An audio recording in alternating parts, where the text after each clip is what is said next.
How you doing, everybody? It's Wardy here, and we have so much to get into in our latest Big Mets update segment, February 27th, 2025, and this comes after the Mets have won their spring training game today, 5-0 over the Astros, so we're going to do a complete deep dive on the key takeaways headlined by the continued dominance from Clay Holmes as a starter. We'll get into Clay Holmes as why Mets fans should be unbelievably excited and intrigued for the prospect of him dominating, hopefully, throughout the entire course of the 162 as a starter. And speaking of starters, we also have to touch on guys like Griffin Canning, who has a new changeup and made another spring appearance that we saw today. Max Kranick looked absolutely fantastic yet again. He too appears to have a new changeup in his arsenal, so we're going to further break them down, as well as Brett the Met Baty has continued that scorching hot start to spring training with another towering shot. We'll get into Brett the Met and his likelihood or unlikelihood of cracking this Mets roster, his competition with Luis Angel Acuna, among others, for that utility role. A little bit more on Jose Urena, the Mets pitcher that they acquired earlier today that we broke down in a separate video, so check that out in case you guys haven't already. But a lot to get into this one, folks, so thank you so much for smashing that like and subscribe on as you first chime in. Let me know your initial reactions in the comments down below, and shout out to our amazing sponsor at BetUS, and also shout out to my awesome friends at Bleacher Report, which you guys can check me out in the app today anywhere from 5 to 5:30 p.m. Eastern. I'll be live there breaking down the latest MLB hotline topics. The same applies tomorrow, as I am a weekly host for them, Wednesday, Thursday, Friday, 5 p.m. Eastern sharp. We changed it from 4 to 5 because it's better for the schedule this way, so be on the lookout for that as well, everybody. But let's get right into this. As you see beside me, the day started with Juan Soto being awarded the best player out of the Dominican Republic here that you see. Awesome award to see him get, and all I want to know now is where I can get those hats that they're rocking, because they look absolutely fantastic.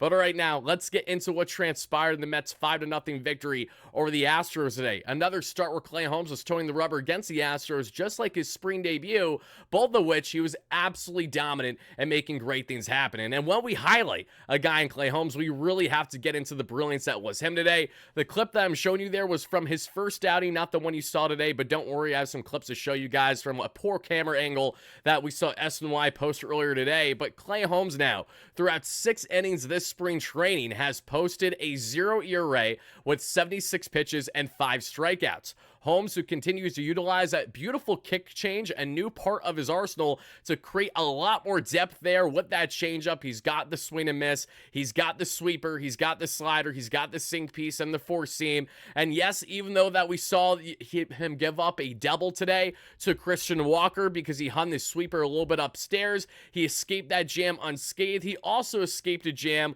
while allowing Chas McCormick to get on with a walk, then a stolen base, and ultimately shifted to third base, but he was stranded there at third base thanks to Clay Holmes continuing his utter dominance so far this spring training, everybody. I want to know your initial reactions in the comments down below to Clay's performance, because he has been absolutely masterful. This is a guy that we need to step up big time with the absence of both Frankie Montas and Sean Manaea to begin the regular season. So the Mets are going to be having to lean heavily on the shoulders of guys like Kodai Senga, David Pearson, and most notably here, Clay Holmes. And Clay, as we know, is one of these guys that has been a reliever pretty much his entire career, other than the start up there with the Pittsburgh Pirates, obviously, but the past number of years in the Bronx has been either the closer or the setup man there, and has had plenty of success. But now for Holmes to be stretched as a full-time starter, I think what's most fascinating about this is just how comfortable he looks right away. Let's not forget, this is the same Clay Holmes that arrived pretty much a month early versus anyone else arriving in spring training camp from the Mets. That's how early he got there, to make sure that he got there as quick as possible to get his body ramped up and ready to go to handle the workload that he will be having this year, giving you 5, 6, 7+ innings every start out there. And even in a 6-man rotation, Clay Holmes is expected to eat a lot of innings for the Mets this season to be a true starter, and there's a lot of reasons to be excited about him, because not only is he off to a hot start this spring training, but when even looking at stuff like the kick change, for example, he topped out a 92 on that today. I know it's spring training, but that's fantastic. Then you have the sinker four seam, obviously sitting 95 in the upper echelon there, not getting to 100, but usually sitting mid to high 90s there on the sink piece is what we like. The slider sweeper, just make sure you're not hanging them. Good things tend to happen. And furthermore, from Clay Holmes, everybody, that you guys can see here, this is graphic I posted on X earlier today. This was a photo of him, just absolutely tall, lengthy, towering, and absolutely ripped too. The 6'7" or 6'8", however big Clay Holmes is, another massive guy, a part of the puzzle here. And as you can see, this breakdown from TJ Stats, who does a great job with all the advanced information here, goes into the sinker, slider, four seam, kick change, and sweeper mix there. And Clay Holmes did did in fact have himself another sharp outing. Wasn't as overly dominant as his first time out there that we saw against the Astros a week ago, but still did exactly what you're looking for and has stuff that's playing up so well that very well could be at elite status. We're talking about potentially the next Michael Caine here. Funny enough, another former Yankee, now Padre, who's a perfect starter for them. Now Clay Holmes might just be the next former Yankee, now turned Met, to be the next great starter in this Mets rotation. Mets fans, I definitely want to hear your thoughts, your initial reactions to Clay Holmes' early resurgence here to begin spring training now as a starter. And my question to each and every one of you is, how many innings do you anticipate Clay Holmes to pitch throughout the course of the regular season? That is my big question for you guys to answer in the comments, and thank you so much for going ahead and doing exactly that. But Clay Holmes actually spoke to the media today as well, so I want to show you what he had to say, and then we'll go on with all the other key topics with Brett Baty, Griffin Canny, Max Kranick, Jose Urena, and everything else currently transpiring in Mets land.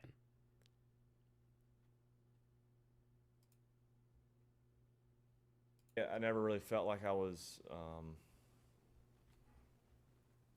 like trying to get on like every pitch. It was just kind of feeling things out. What does the sinker feel like when I'm kind of back off a little bit? What's the action? Can I still get ground balls on it? I think those are things, especially here in spring, as I build, and just kind of see what we have there. Like do I have to throw every pitch like I'm trying to throw a sinker by someone? Would that allow me to finish games strong? I come out today and I was, feeling great. I feel like I was in a great spot to, keep going back out and keep pitching. So I think all those things will allow me, this spring as I keep, adding these starts to just see where I'll settle in. What do I kind of save? What do I, want to have when I want to get on it? What do I want to have, in the fifth inning? Those type of things, but. Perfect world, yeah. I mean, that velo's, it's pretty, similar to what it was last year. But as a starter, and because I have a sinker ball and the ability to get the ball on the ground, maybe I don't have to throw every pitch as hard as I can. So we'll see.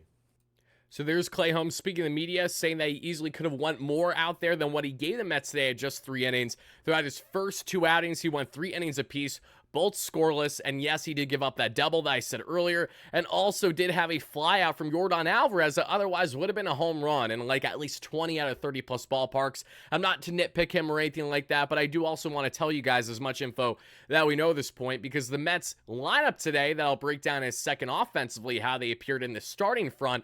When we look at the Astros, they had some key hitters in there, obviously guys like Mr. Pena, also had Christian Walker had a good day that we just talked about there, Yordan Alvarez, Chas McCormick, Ben Gamble, Mets legend. You guys remember him from the first half last year, among others. But great stuff from Clay Holmes, and looking forward to seeing more of him this year in spring training. But now let's get on to Brett the Met Baty, because that's the guy I feel like we got to talk about right now. This is the home run beside me, and I know that he literally looks like an ant right there, because that is sadly what happens when you only have one camera angle to show in a non-televised game.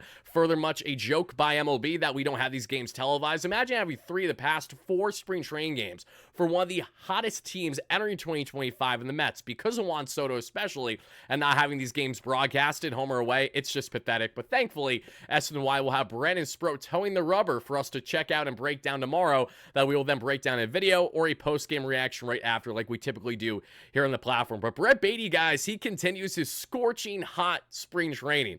And when I tell you guys that Brett Baty has been red hot so far this spring, I'm not joking. But before we get there, let's also highlight how the game started today with the lineup for the Mets, because it was as follows. Jeff McNeil was batting leadoff at second base. Then we had Francisco Alvarez, who had himself an opposite field single at roughly 110 miles per hour. Beautifully hit. He looks so calm, composed, and collected with that new swing that JD Martinez helped him with this past offseason. That's awesome to see. Jesse Winker batting the 3-hole out of left field. He didn't have a hit. Tyrone Taylor batting 4th there, and in right field batting 5th was Brett Baty today. Batting 6th was Jose Siri, who had himself a stolen bag and a walk and scored ultimately. Jared Young at first base, batting afterwards. Jackson Reitz at DH, and Donovan Walton, who I think I called Dalton the other day, I apologize for that, at shortstop to round out the roster in the lineup. But Brett the Met Baty was once again the clear standout. Baty so far this spring training, I understand it's a very limited sample size, and I had people on X commenting, they know who they are, saying, Wardy, don't drink the Brett Baty Kool-Aid again, you're only going to hurt yourself. Well, as Michael Scott famously says in The Office, no question about it, I'm absolutely ready to get hurt again. And case of Brett Baty and me getting my hopes up on if this is finally going to be his breakout year, well, he's batting .545 right now, and he currently has a 1,727 OPS, right? Not as good as Pete Alonso's over 2,000 OPS to kickstart spring training, but still pretty good for Baty, who already has multiple home runs that we know, 3 RBIs, and the most important thing about his home run today is that it was another beautifully pulled, towering shot at 110 miles per hour, just like his last one or so. So Baty continues to absolutely tear the cover off the ball right now, which has been so great to see. And the big question with Baty is really how consistently can he do this, because there's a lot of questions with Baty, as there is with guys like Mauricio as well, and the farm, where they have a lot of these raw tools, but they don't make the greatest hit selections.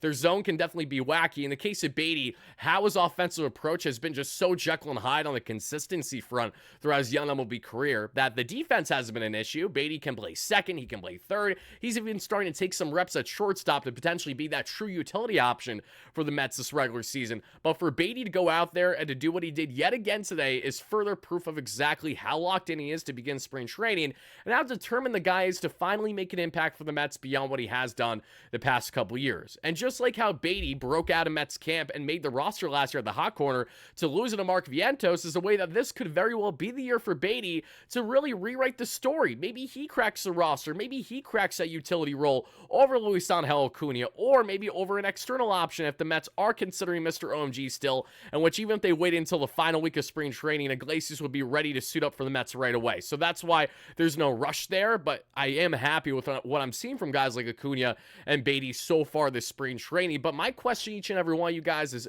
another one here is the following. Between Baty, Acuna, and all the other Mets current in-house options, which one do you think makes the most sense there in that final roster spot to have that true utility role? Because I think it's also fair to say that there's one guy that I think can handle limited playing time while not truly hurting his development. It might be Brett Baty. He's been up here the past couple of years in various situations, and he really knows what to expect at the major league level. So does Luis Angel Acuna, but I could see why the Mets would maybe still want to give him more reps, as much of a Swiss Army knife that he is, even off the bench, Acuna is a guy that you really want to give some decent playing time to.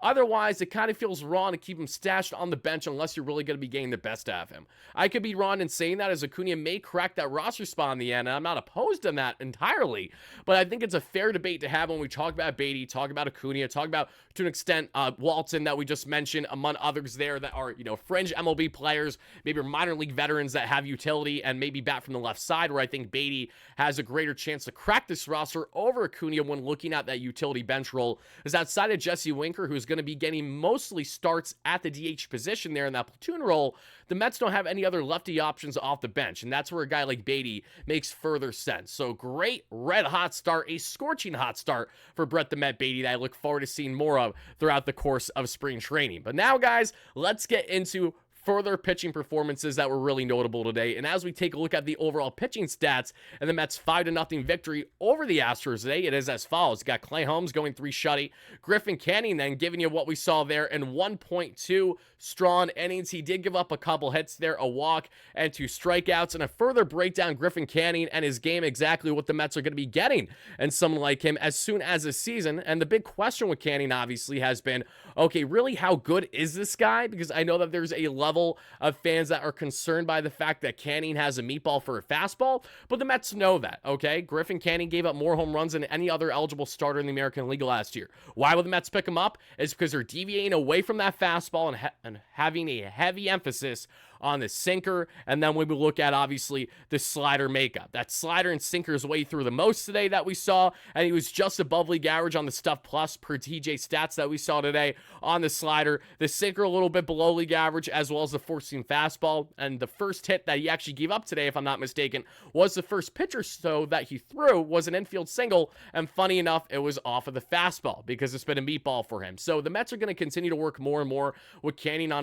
not only the shape of his pitches with Desi Driscoll, Mets assistant pitching coach, coming from the Yankees this past offseason, but most notably really fine-tuning that arsenal to have Canning being a formidable back-end option for them, especially now with the injuries to guys like Minaya and Montas. We need innings eaters, which is why Canning is going to be getting some reps for the Mets, absolutely at minimum, to begin the first half of the year, and to kind of go from there, unless he completely falters in spring training, maybe someone outplays him for a spot. It feels hard to believe right now. The Mets brought in Canning for a reason. They like him, and they really have faith what they can do with this slab right now, but I also understand the skepticism that comes with some fans that don't know Canning too well and just know that he's kind of been batting practice up until this point in his respective career. Great off speed and breaking stuff, but just such a meatball of a fastball that we got to nip in the butt and throw away entirely, like the Reed Garrett way. I know Reed's working on his four seam again this spring. Hopefully it's better than what it was last year. But Canning also has a new pitch. He has a new changeup in that arsenal, and that's notable because the Mets have been adding new changeups left, right, and center of fields for the new starters. First, Clay Holmes goes from a 3-pitch mix to a 5-pitch mix. Now we got Griffin Canning adding that changeup into place, and now you're telling me that Max Kranick might have a new changeup in the fold as well. Oh my goodness gracious, Max Kranick. Let's talk about him. This is a further highlight here, everybody. Max Kranick gave the Mets 2 strong innings of work today that you saw, including a pair of strikeouts. And Kranick touched 97 on the gun today that we saw an X earlier today. But he's got complete makeup, and a lot of people are going nuts with how head-turning he has been. And as a year that the Max Kranick breakout actually happens, everybody, and what a story this would be for Max, who not only grew up a diehard Mets fan, the Mets acquired from the Pirates organization a year plus ago, that he was coming off of an injury-riddled 2023 year, and 2024 got no reps with the Mets that we saw, was on their playoff roster for the NLDS, didn't get any reps there, is supposed to be utilized as a multi-aim reliever. That's what Mendoza has planned for him, and now there's a greater opportunity for a guy in Kranick to crack this team as a swingman type now than ever before. Whether he comes in to eat an inning or two or potentially even be a spot starter, Max Kranick has a lot of versatility. He's young, great upside, and even better human being. If you guys don't know, Max Kranick is one of the biggest friends here on the platform of current Mets. I actually hung out and got a chance to chop it up with Max, who joined our live show on Amazing Day at Citi Field. If you guys didn't check it out, make sure you do so. If you go down to my live streams to look live from Citi Field and go to the halfway marker, so you'll see Max pop in and say hi, ask him a question or two before he had to get out of there. But Max, who's been a tremendous human being, a diehard Mets fan who actually grew up in the Scranton, PA area, which is cool. Someone like myself who's from Long Island, but who's grown up in Pennsylvania as a Mets fan, I can certainly relate. This is an awesome thing to see Max Kranick his early blossoms so far this spring. Yes, let's bear in mind the guys he's doing this against. It's not like he's doing this against a star-studded Astros lineup, as he's doing this more so against some Astros starters as well as minor leaguers. So take it with a grain of salt when it comes to spring training production, obviously. But I think we can also say that this fits my narrative as a Mets fan. So we're going to go, obviously, biasly saying this, that, okay, the narrative continues, that when a stat is important to me, I'm going to break it down. And Max Kranick has been absolutely nailed so far, pitching 4 scoreless innings so far this spring training, getting a couple punchies. I believe he has 3, if not 4 plus strikeouts already to kickstart spring training this year. Healthy, locked and loaded, and ready to go. And let's also not forget the only reason why Max Kranick didn't have a greater shot of cracking the Mets bullpen when he was off to a scorching hot start in the first couple weeks of spring last year is because sadly he went down with injury, which had him on the IL to begin the regular season. That right there is why Kranick really never got a chance to impact the Mets last year, because he had to slowly but surely ramp back up then. Hopefully he can stay healthy and concise this year, and the Mets have another weapon on top of an abundance of weapons that they currently have in both their rotation and their bullpen when looking at the entire pitching staff. And my question for each and every one of you is, on the Max Kranick front, do you think that Max is going to blossom into something potentially special for the Mets this year? And 2, do you think he makes most sense as a 1 or 2 inning reliever, or is this a guy that could somehow, some way play his way into a starting role for the Mets and maybe eventually push out a Griffin Canning or someone else because he showcases a greater ability to do so? Because all the stuff really looks great with him, and he has the entire mix of a guy that can be dominant, not necessarily dominant, but at least hopefully above league average as a starter. Let's also not forget that Max Kranick has been a starter previously in his career. So it's not like he's unfamiliar to the idea of being that, but he's been really stuck as more of that reliever swingman type in recent years in the minor leagues, and that we see at the major league level. Max Kranick, continue to keep an eye on him this spring training, as well as Tyler Zuber, who gave the Mets a scoreless inning today, which was awesome to see, as well as many others. You're going to see a lot of arms of spring training for good reason. That's the most important part of spring training, to see how these pitchers are either going to develop and their position battles for rotation, for bullpen, but to just see them get stretched out, work on their arsenals, work with new pitches, and see the comfortability that comes along with them, or lack thereof. Max not only looks comfortable, he's calm, cool, and collected, and hopefully ready to impact this Mets team greatly in 2025. But now, guys, let's go from talking about Canning, Kranick, and let's get into our guy a little bit more on Jose Urena here, that many of you guys know, because Jose Urena, that we broke down a video earlier today, the Mets signed to a minor league deal, and he's absolutely going to be impacting this Mets team right away. I don't see see how he doesn't. And Urena actually broke the signing news himself as he was in the Mets clubhouse today, as Tim Healy reported. He's like, "Hi, I'm a Met now." So Jose Urena's here. As we know, he posted a 3.8 ERA across 100+ innings this past year that we saw with the Texas Rangers. We also saw him post a sub-3 ERA and 64 2/3 innings as solely a reliever. So a true swingman type. And Jose Urena, the former Miami Marlin, the former man that was drilling Ronald Acuna Jr. back in 2018. If you know, you know. Just don't tell Luis Angel about it.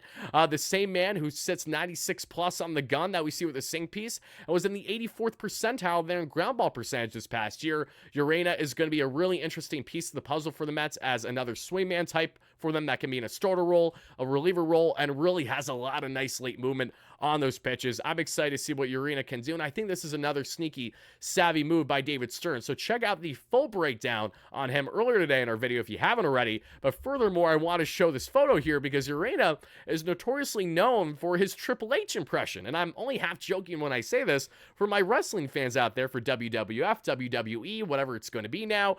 We know that Triple H, one of the most notorious wrestlers, obviously, that we've seen in recent history, is known when he goes out there, he has his water bottle and he spits it up right into the air and does his little selling, he does his little thing before he gets his fights going. Well, Urena does the exact same thing when he's on the mound, which I think is really cool. So that's why I'm showing you that photo. He's been doing that his entire professional career, so expect to see that when he's towing the rubber for the Amazons as soon as this spring training, everybody. But all I gotta say is I'm very happy with how spring training has begun for this Mets team. Win, lose, or draw, what we care about is how these players are developing, working on new pitches, batters starting to get in a groove, or at least some of them are starting to get in a groove. Just don't tell that to Francisco Lindor, amongst some others. Everyone goes at their own pace, and that's okay. But when it comes to the Mets and everything that happens, spring training, regular season, postseason, offseason, lawn, look no further. We have you covered always here on the WardyNYM platform. So, folks, that is going to conclude our show. But before I let you go, one final key takeaway was Ryan Clifford hitting an absolute tank today that many of you guys saw. In case you guys don't know Ryan Clifford, he is one of our more heralded prospects who posted just under 20 home runs in the minor leagues last year at both high A and the double A, if I'm not mistaken, combined. Clifford, a part of the big trade for Justin Verlander from the Astros a couple years ago there, with Drew Gilbert, is looking to do great things for the Mets as he's easily one of the biggest sluggers that we currently have in the Mets minor leagues. And he got all that towering 2-run home run to increase the Mets lead 3-0 at that point. And then Brett Baty hit a home run right after to give the Mets their eventual 5-0 lead and victory. The Mets scored 4 of their 5 runs in the 6th inning today, if I'm not mistaken. Prior to that, it was just 1 run thanks to Reitz, I think, on a ground out that allowed Jose Sirius to score. Mets didn't have any offense really going until the halfway point of this ball game, and that's okay. So guys, thank you so much again for watching. I hope you enjoyed this breakdown. If you want to see more content like this on all things Mets, all in season and off season long, so make sure you smash that like and subscribe button on your way out. Thank you so much for 32,000 subscribers, as we will in fact be giving away a Mets jersey to one lucky winner a week from now. So look around next week. I'd imagine anywhere Monday, Tuesday, or Wednesday next week we'll do a live show and give away a jersey to one lucky subscriber. Thank you guys again for the support, and as always, no matter what, let's go Mets. Peace out, everybody.